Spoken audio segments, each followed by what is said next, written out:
Terima kasih Yang Berhormat Menteri. Cuma saya agak Tahan. Terima kasih Tuan Yang di-Pertua. Silakan Abu Larut. Terima kasih Yang Berhormat Menteri.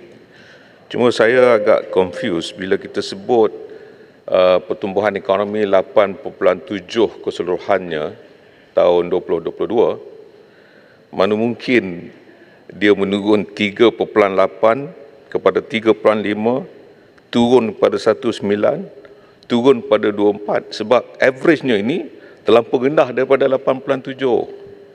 I think ada kesilapan di situ. Never mind, you perbetulkan balik kerana dia tak mungkin menjadi begitu. Cuma saya nak tanyakan, bila kita dah wujud tu, siapakah ahli-ahli M10 ini? Sebab kita belum dengar siapa mereka yang telah pun dilantik dalam M10. Yang keduanya, apakah jawatankuasa yang ada M10 itu sama dengan jawatankuasa yang akan dilantik dalam Kementerian Keuangan? Kerana kalau tidak, dia mempunyai dua jawatankuasa yang mungkin bertembung dalam masalah ini. Terima kasih. Terima kasih Ketua Pembangkang.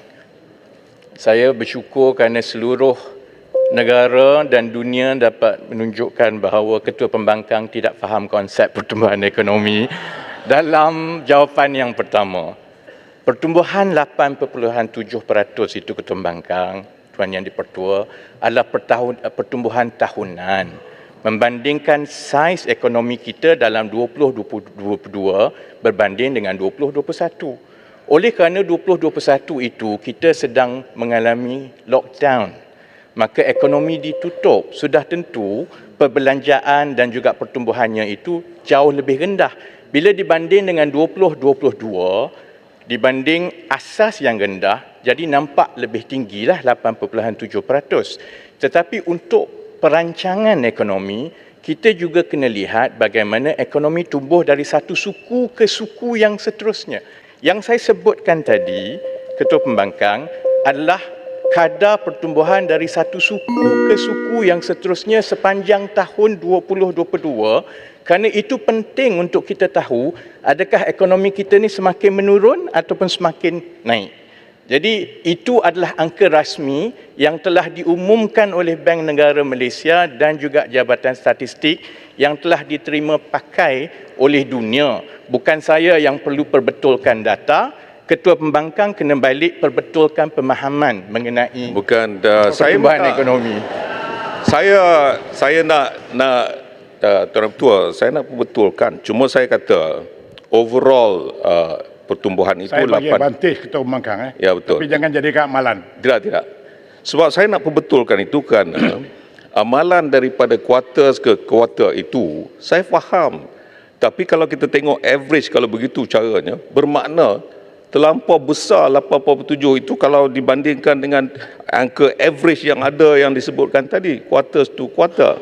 Quarter to quarter itu adalah sesuatu yang menurun. Tapi yang sebenarnya penambahan yang besar itu 8.7, jangan kita deny bahawa sebenarnya inilah yang telah pun dirancang yang baik oleh kerajaan sebelum ini, yang boleh mempertingkatkan pertumbuhan ekonomi itu. Menteri, mengapa harus kita deny untuk kita berbincang di sini? Sepatutnya kita terima hakikatnya. Ini yang jadi masalah kita, kerana nak maklumkan kepada kita seolah-olah tidak ada langsung pertumbuhan yang sebenarnya. There is. Tetapi janganlah sehingga menunjukkan seolah-olah turun. Itu tak betul. Terima kasih. Itu yang maksud saya. Menteri. Terima kasih Tuan Yang di-Pertua. Satu lagi yang saya nak berkongsi dengan Ketua Pembangkang, dalam mengukur pertumbuhan ekonomi, dia bukan mengira purata mudah. Bukannya 8.7% pertumbuhan tahunan itu, dia sama dengan campur 3.5, campur dengan 3. Dia tidak begitu. Dia melihat membandingkan dari suku ke suku atau dari satu tahun ke satu tahun. Memang pertumbuhan 8.7% itu berlaku.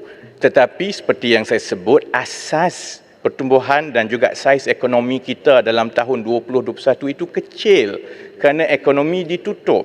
Dan yang keduanya, Ketua, saya rasa kita tak boleh benar perdebatan begini. Ya. Ini bukan debate, ini pertanyaan soal jawab. Kita bertangan tak apa saya handle tu. Dan yang keduanya ialah yang kita juga kena perlu tahu bahawa pertumbuhan 8.7% itu yang disebut oleh Ketua Pembangkang adalah hasil daripada suntikan wang yang sebegitu besar daripada sektor awam dan juga dana-dana kerajaan melalui bentuk bantuan, juga suntikan KWXP dan sebagainya, yang sudah tentu ada kesan kepada kedudukan kewangan kerajaan.